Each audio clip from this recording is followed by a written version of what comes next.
Hey guys, welcome back to Revealing Biblical Truths. In this video, we will be going through the book of 1 Samuel, chapters 11 through 15. Before we get started, go ahead and like the video, subscribe, share, and turn on post notifications so you can see future videos just like this one. In chapter 11, a man named Nahash the Ammonite came and encamped around Jabesh Gilead. Because they were afraid, the men of Jabesh went to him and asked to make a peace deal, that they would serve him. It is interesting that the name Nahash, Strong's number H5176, comes from the root word Nahash, meaning serpent. So the serpent surrounded the city. Nahash said he would make a covenant with them if he was able to pluck all their eyes out, their right eyes, as a reproach on Israel. So the elders of the city told him to give them 7 days to think, and then they would come out and make the deal. But word got back to Shaul, and when he heard it, the Ruach HaKodesh came upon him, and his anger was stirred up. He took a yoke of oxen and tore it in pieces, and sent them throughout the coast of Israel, saying, Whoever does not come with Shaul and Samuel, it shall be done unto their oxen also. So they were afraid, and came out with him. So on the next day, Shaul put the people in 3 companies, and came to the Ammonites, and slew them until the heat of the day, and those that remained fled. And the people wanted to kill those that didn't want Shaul to be king. But Shaul said, No one will die today, because it is the day that Yahuwah gave salvation to Israel. So the people went to Gilgal, and made Shaul king, and offered peace offerings. In chapter 12, Samuel said to Israel, I have made you a king like you asked, and now he walks before you, and I'm old. If I've defrauded anyone, tell me, and I will restore it. But they said he hadn't done anything wrong. So he recanted the stories of how Yah had saved them, and when Nahash came against them, they didn't want Yah as their king, but a man. So he gave them one, but said, If you will fear Yah and serve and obey him, they would prosper and reign. But if they rebel, then Yah will be against them. He then said, Today is the wheat harvest, meaning Shavuot or Pentecost, and he will call unto Yah and send thunder and rain, that they may know their wickedness is great for asking for a king. So Samuel called unto Yah, and Yah sent thunder and rain, and the people feared Yah and Samuel. It is interesting that this occurred on Shavuot, because that is the same feast day as when Moses was on Mount Sinai, and Yah came down in fire on the mountain, and told them to follow his commands. Samuel said not to fear, but just to follow Yah and hear what Samuel teaches them. In chapter 13, when Shaul had reigned for 2 years, he chose 3,000 men to be on his army. 2,000 of them were with him in Michmash and Bethel, and 1,000 went to his son Jonathan in Gibeah. And Jonathan smote the Philistines in Gibeah, and all Israel heard of it.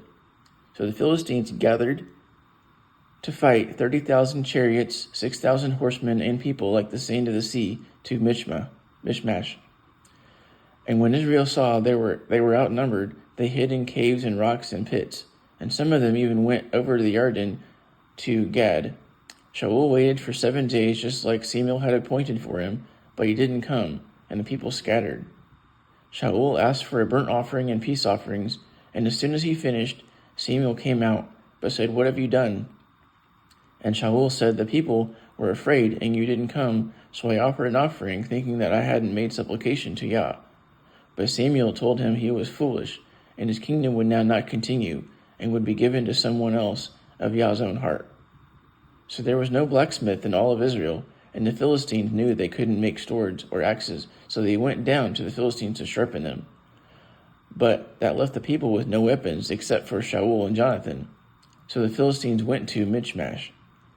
In chapter 14, Jonathan asked his armor-bearer to come up with him to go to the Philistines, but he didn't tell his father Shaul.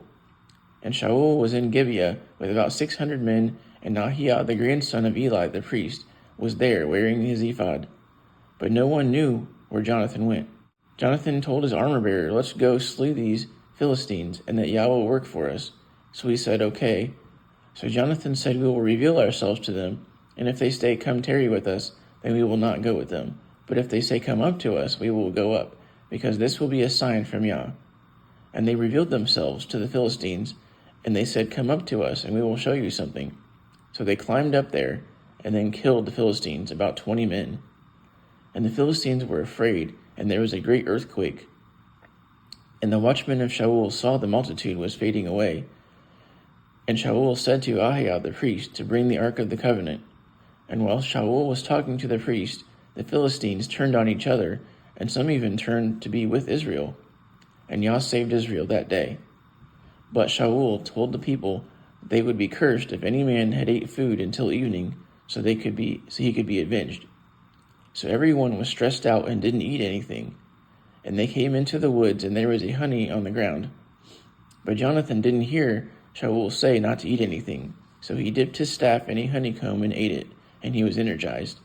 And the people told Jonathan about the curse, but Jonathan told them that his father had troubled the land, and if they had eaten, they would have had more energy to fight. So they smote the Philistines, but were very weak.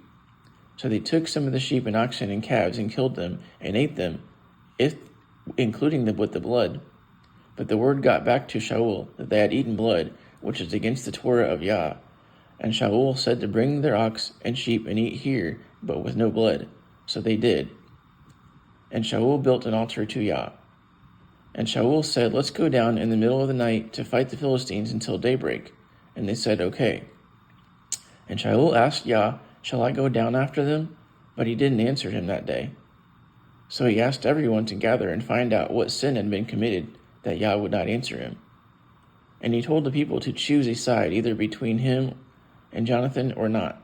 And he asked Yah to cast lots to see who was in the wrong. And Shaul and Jonathan were taken, but the people escaped judgment.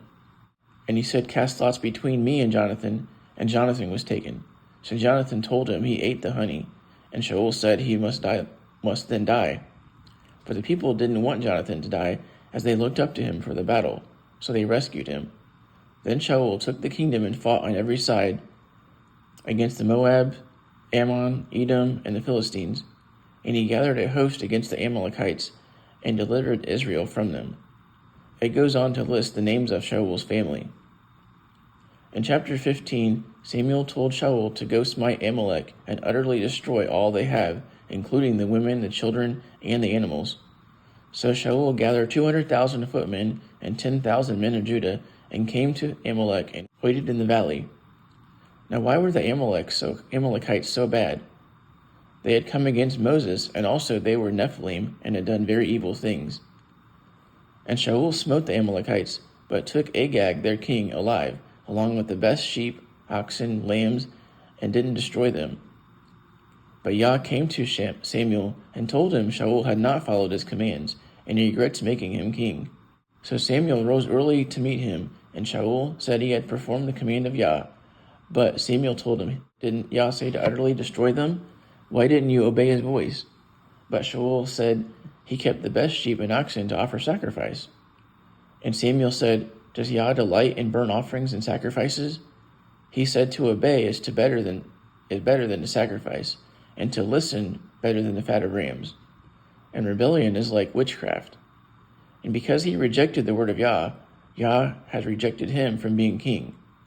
So Shaul confessed he sinned, and he was afraid of the people and asked to be forgiven.